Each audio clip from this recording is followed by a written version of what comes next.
El Baúl de Pesqueira. Un espacio que enriquece diversos acontecimientos históricos a través de la sonoridad de la radio. Esta es una producción del Departamento de Historia y Antropología en coordinación con Radio Universidad. El Baúl de Pesqueira. Enriqueciendo la historia sonora.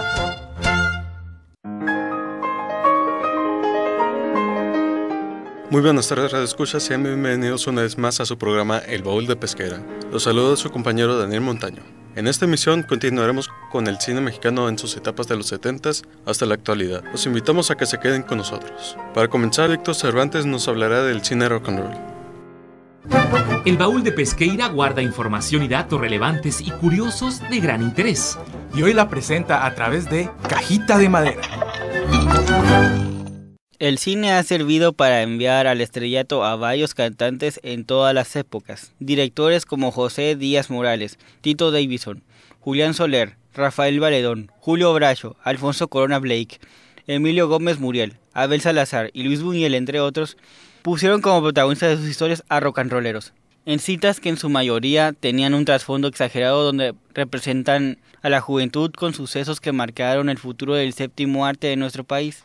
En la década de los 50 se filmaron una docena de películas mexicanas. Sus temas musicales en su mayoría fueron de rock and roll. Cito, cabe comentar que el rock and roll en este periodo era tomado como una extensión de baile al mismo nivel que el mambo de Damaso Pérez Prado y el cha-cha-cha de Enrique Jorrín. Cierro cita. El cine no pudo escapar a este nuevo género naciente. Los productores decidieron invertir en las nacientes figuras de la música para hacer películas musicales, cito, y con ello promover el auge de gente como Enrique Guzmán, Angélica María, los Holy Dance, César Costa, Alberto Vázquez, los hermanos Carrión, Yulisa, entre otros. Cierro cita. Siendo en 1956 cuando aparecen en la pantalla grande las primeras historias con el nuevo ritmo. Cintas como Juventud Desenfrenada, Los Chiflados del Rock and Roll, Música de Siempre, Al Compás del Rock and Roll, en todas interpretadas por músicos que venían de cantar a otro tipo de géneros, Luis Aguilar, Pedro Vargas y Agustín Lara. Estas cintas sirvieron más que nada para mantenerlos vigentes. La lista de personalidades que rodaron filmes con temática de rock and roll es bastante larga. Quienes buscaban resaltar la nueva moda, pero fue hasta 1959 que se dio la apertura del género con la película del director Arturo Martínez,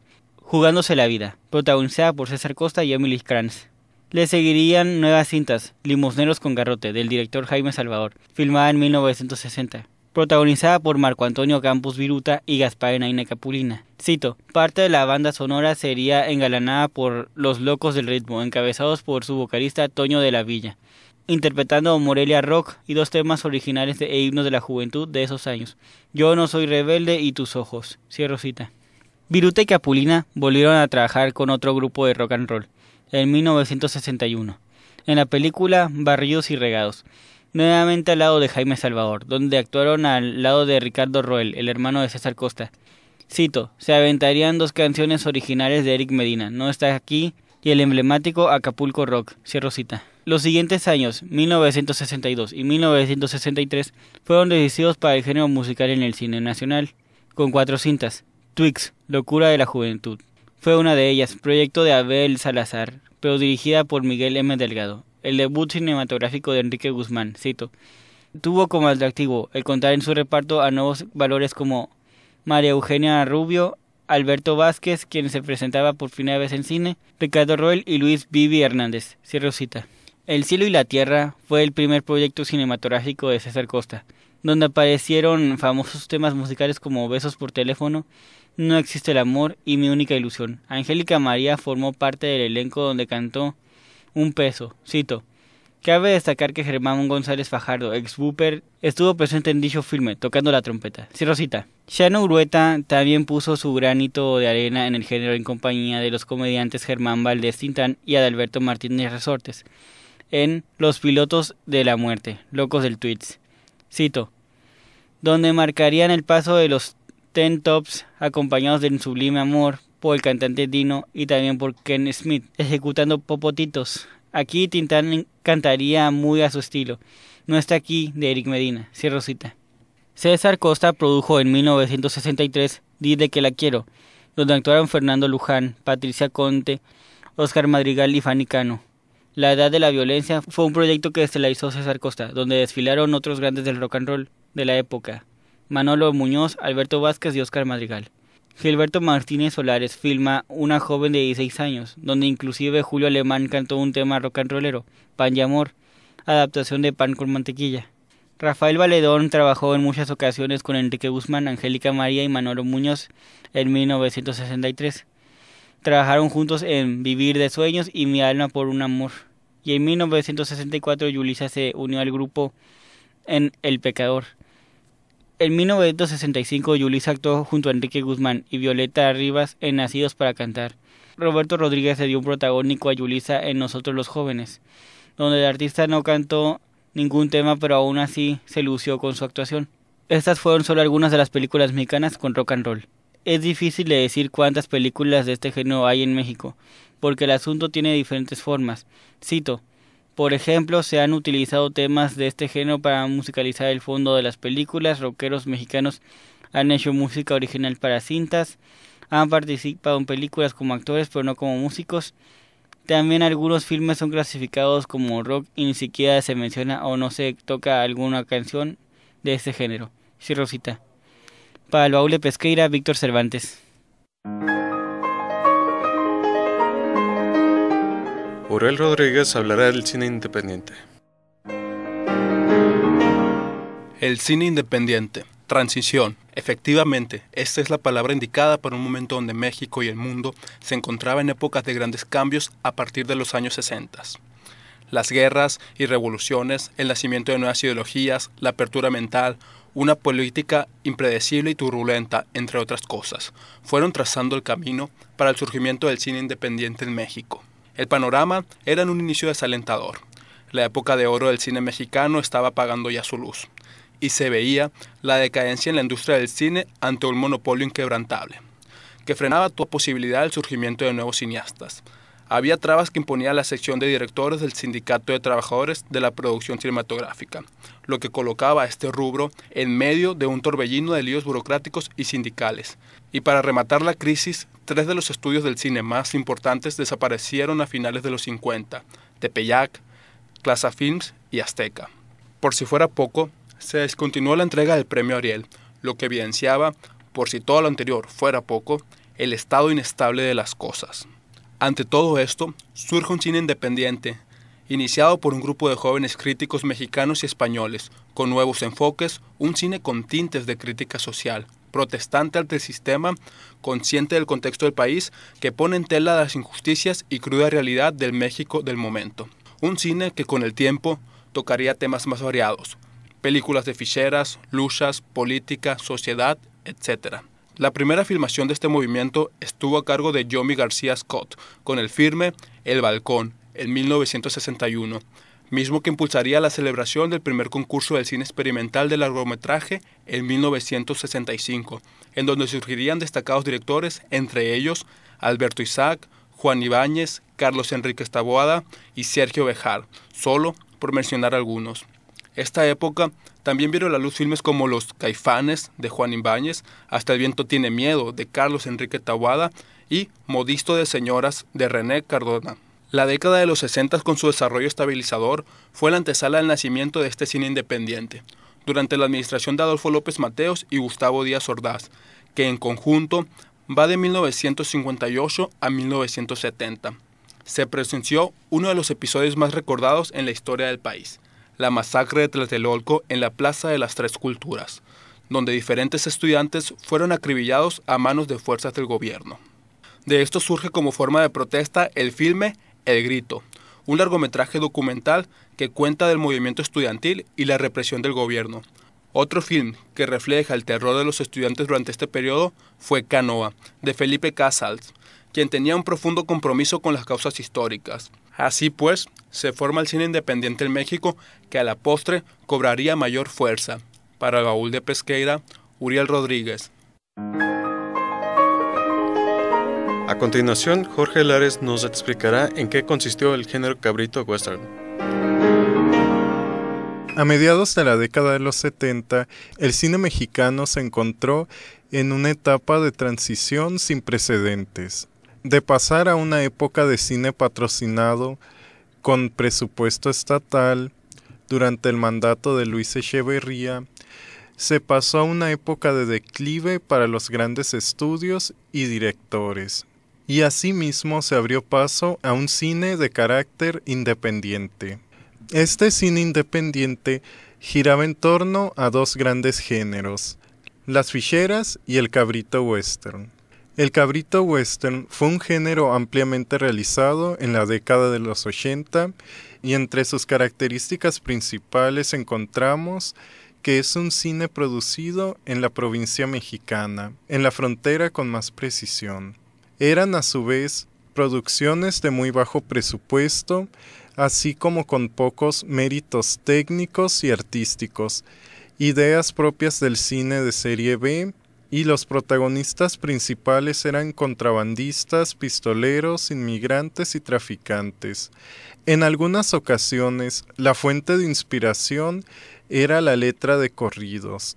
Este cine tuvo una gran repercusión en la frontera mexicana y en los inmigrantes mexicanos radicados en Estados Unidos, ya que a su manera, este género retrató algunos de los problemas y realidades vividas en algunas regiones norteñas y provincias de la República Mexicana. Fue también un género filmado y producido fuera del centro del país. Los antecedentes más claros del cabrito western son, en primer lugar, el western norteamericano y el chili o chilaquil western. Primera ramificación mexicana de este género. El western estadounidense es, cito, un género de películas situadas en el oeste estadounidense que encarnan el espíritu, la lucha y la caída de la nueva frontera. Rebosantes de subtexto y mitología, los western ofrecen imágenes emblemáticas de un tiempo pasado y posiblemente de un tiempo que nunca sucedió. Fin de la cita. En este género, los héroes se enfrentan a villanos que van desde forajidos armados hasta nativos hostiles, que se cruzan en su camino de conquistar la frontera indomable. En otros lugares del mundo, también se realizó producción cinematográfica de este género. Ejemplo de lo anterior es el spaghetti western, como es conocido el western realizado en Europa, y el chili o chilaquil western, que es el tipo mexicano.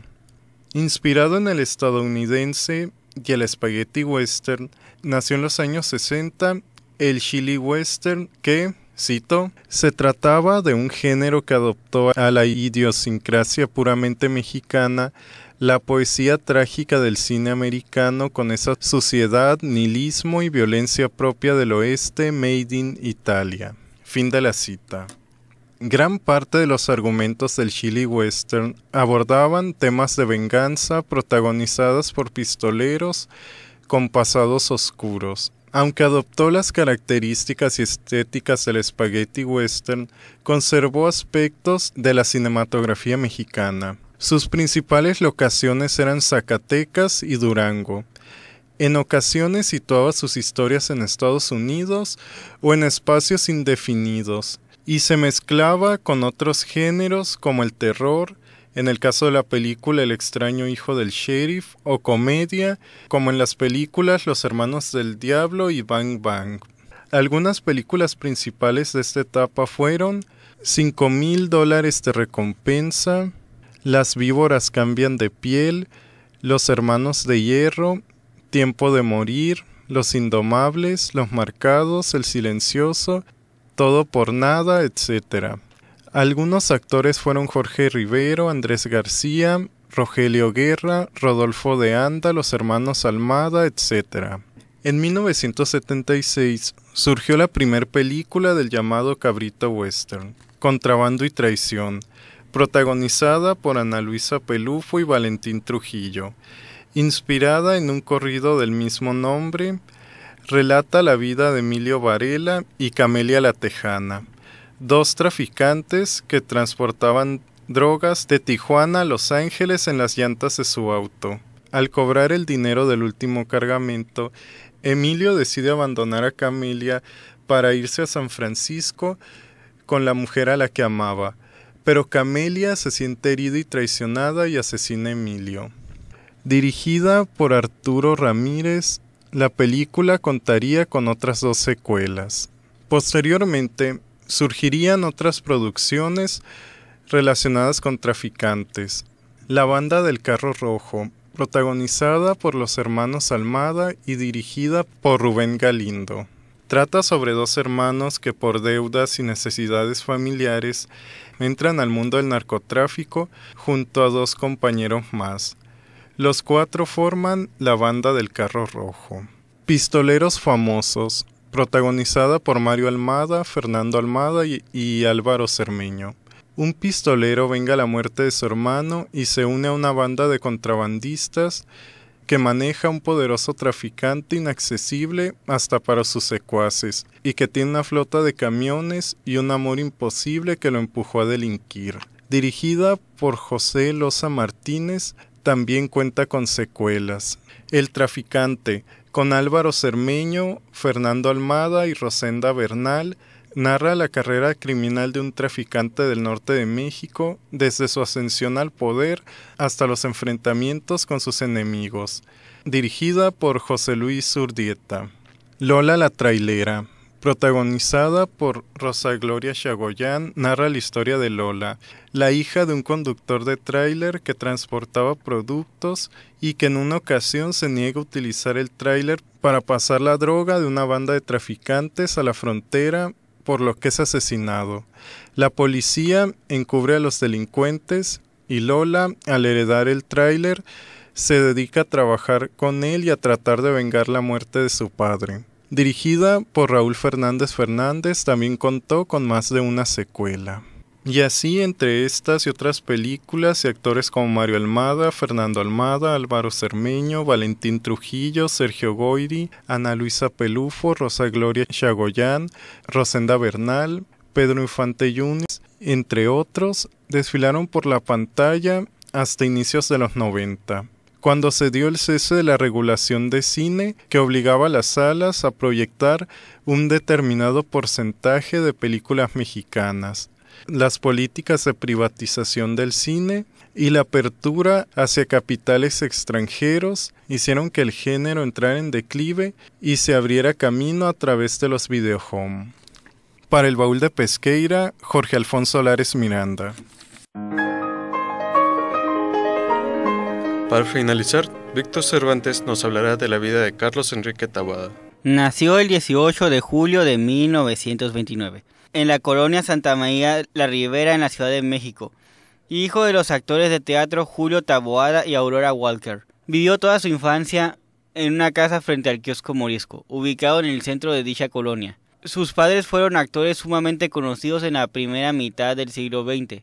También fueron pioneros de la radio, prestando sus voces para las primeras radionovelas grabadas en el país. Carlos Enrique Taboada fue el menor de 2 hijos del matrimonio Taboada-Walker. Su hermano mayor, Julio Taboada Jr., siguió los pasos de sus padres. Fue un reconocido actor de cine y televisión. Murió de un infarto en 1962. También tuvo una media hermana, Sara, hija del primer matrimonio de su padre con la actriz rusa Sara Ushov. Su hermana padeció de una enfermedad crónico-degenerativa que la mantuvo postrada en una silla de ruedas casi toda su vida, razón por la cual tuvo una gran afición al cine y la literatura, siendo la mayor influencia de Carlos Enrique durante su infancia. Inclusive le inculcó el ateísmo. En un principio tenía pensado estudiar medicina, dejando inconclusa la carrera al no sentir pasión por ella. Después sintió interés por la historia de las religiones. Comienza a estudiar antropología, pero cuando estaba a punto de terminar la licenciatura y aplicar para la maestría en Grecia, un amigo suyo, Juan José Pérez Padilla, de profesión productor de cine, lo convence de escribir y dirigir su primera película, La Recta Final, iniciando su carrera en 1950 como argumentista y director de programas en la televisión mexicana. Tuvo una pequeña participación como actor interpretando a un muerto en uno de estos programas, ya que en 1954 su primer guión cinematográfico fracasó en taquilla, dejándole un mal sabor de boca. Se retira del medio por 5 años. Sus trabajos como guionista fueron tan originales que en ocasiones parecieron experimentales. Algunos de sus trabajos fueron La maldición de Nostradamus, Nostradamus y el destructor de monstruos, Nostradamus el genio de las tinieblas, La sangre de Nostradamus y El testamento del vampiro. Todas rodadas en 1959. Además de escribir el guión de la trilogía de películas de Chucho el Roto, Aventuras de Chucho el Roto, Captura de Chucho el Roto y La entrega de Chucho el Roto, ateo y aficionado al hipnotismo, realizó el cine por convicción propia. En los años de 1960, escribió el guión de El malvado Carabel, misma que está basada en la novela de Wenceslao Fernández Flores. En 1962, escribe la historia de horror El espejo de la bruja. Con esta película trabajó junto al director Chano Grueta. Es considerada una de las cintas mejor escritas del género. En 1964 debuta como director con la ya mencionada película La recta final. Después le seguiría uno de sus más grandes éxitos, Hasta el viento tiene miedo, en 1968. Con un guión sencillo pero que logró cautivar al espectador con su historia, con un reparto excepcional y acertado. Se desarrolla en un internado para señoritas donde se aparece el fantasma de Andrea, una muchacha que se suicidó hace 5 años, quien tal parece dejó asuntos pendientes con una de las profesoras. Un dato curioso es que en dicha película Taboada le rinde un homenaje a su mamá, ya que las flores favoritas de ella eran los heliotropos, por lo que Carlos Enrique hace que uno de los personajes de la historia, la poseída Claudia, diga, cito, ¿se ha dado cuenta de que le ha despertado el gusto por los heliótropos? Cierro cita. A este éxito le siguió otro, El libro de piedra, en 1968, donde tenemos como protagonista a la pequeña Silvia, la hija de un acaudalado hombre de negocios, quien habla con Hugo, la estatua de piedra de un niño que sostiene entre sus manos un libro. Dicha estatua se encuentra en el jardín de la finca donde viven. Lo que al principio parece un juego de Silvia se va convirtiendo en una extraña situación para su institutriz, padre y madrastra. Con estas dos películas catalogaron a Taboada como director de terror gótico.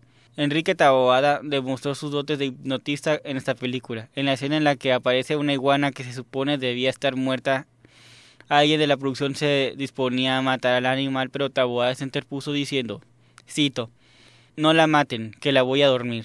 Cierro cita. Acto seguido le hizo unos pases mágicos al animal quedando dormido. Filmaron la escena con la iguana dormida. Después se toma un receso regresando en 1970, con 4 historias de suspenso escritas y dirigidas por él. El arte de engañar, El deseo en otoño, El negocio del odio y La fuerza inútil, donde no existen los buenos y malos, solo hay situaciones que llevan a los personajes a cometer bajezas o crímenes, con lo que le dan a estas historias unas cualidades dramáticas. En 1973 produce Rapiña, que fue magistralmente protagonizada por Ignacio López Tarso y Germán Robles.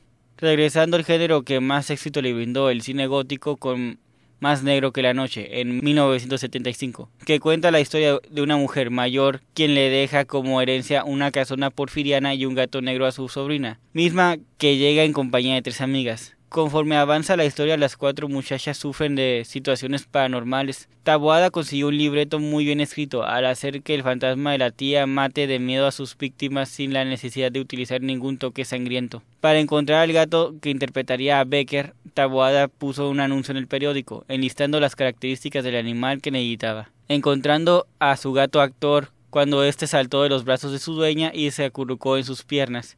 En algunas ocasiones el director intentó ejercer hipnosis en el animal, pero nunca logró hipnotizarlo. En 1977 escribió y dirigió La Guerra Santa, que tiene como escenario la Guerra Cristera, o Cristiada, en México. El filme fue su creación más ambiciosa y costosa. En ella se puede ver claramente la indignación que el director sentía por este suceso.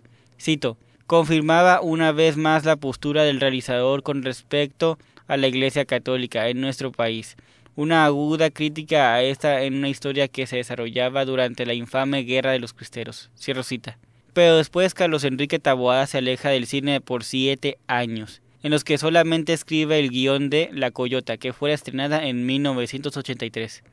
Al año siguiente, 1984, produce su último gran éxito, Veneno para las hadas, donde nos cuenta la historia de Verónica, una niña que presume ser una bruja, ante su compañera de escuela Flavia, quien al principio no le cree. Termina haciéndolo tras una serie de circunstancias que Verónica había causado mediante sus poderes mágicos. La inocencia de los juegos entre estas dos niñas adquiere un tinte macabro en el momento en que Verónica le ordena a Flavia invitarla a sus vacaciones en el rancho de su familia, donde dice podrá preparar un veneno para las hadas, las cuales dice ser sus enemigas. Su último trabajo recibió excelentes críticas, siendo galardonada con 4 premios Ariel, entre los que se incluyen a Mejor Película y Mejor Director. Se volvió a alejar del medio al final de su carrera. Posteriormente, Carlos Enrique Taboada deja el cine y se dedica a la producción de programas de televisión, entre los que podemos mencionar el serial La Telaraña, que dirigió y produjo de 1986 a 1988. También se dedicó a escribir guiones para otros directores y escribió un libro llamado Introducción a la Herejía, mismo que hasta la fecha no ha visto nacer la luz. Falleció el 15 de abril de 1997 en la Ciudad de México. Podemos señalar 3 características de sus películas de terror. Cito: su predilección por escribir personajes femeninos, su toque de romanticismo gótico y sus posturas anticlericales. Sus 4 cintas de terror poseen todos estos elementos. Pero lo que muchos no saben es que había una quinta película, Jirón de Niebla, que es muy probable que también contara con dichas características. Lamentablemente la cinta se encuentra en calidad desaparecida, bajo circunstancias aún difíciles de esclarecer. Cierro cita. Mediante los remakes de sus películas podemos ver lo importante que ha sido este director de cine en la historia. Hasta el viento tiene miedo fue la primera en convertirse en un remake, en el año 2007. El libro de piedra volvió a ser llevada a la pantalla en una nueva versión, el 2009. Finalmente, en 2014 se estrenó la segunda versión de Más negro que la noche, que es el primer filme mexicano grabado en formato 3D. Todas estas versiones tuvieron resultados pobres y con críticas negativas. Para el Baúl de Pesqueira, Víctor Cervantes. Esto ha sido todo por hoy. Gracias por acompañarnos un martes más en su programa El Baúl de Pesqueira, enriqueciendo la historia en Sonora. Los invitamos a sintonizarnos todos los martes a las 5:30 de la tarde por Radio Universidad. De parte del equipo del Baúl de Pesqueira, se despide de ustedes Daniel Montaño. Hasta la próxima emisión. Que tengan una buena tarde. Por hoy, el Baúl de Pesqueira ha cerrado un programa más. Te invitamos a escuchar un encuentro entre el pasado y el presente de Sonora en la próxima emisión. Esta fue una producción del Departamento de Historia y Antropología en coordinación con Radio Universidad. El Baúl de Pesqueira. Enriqueciendo la historia sonora.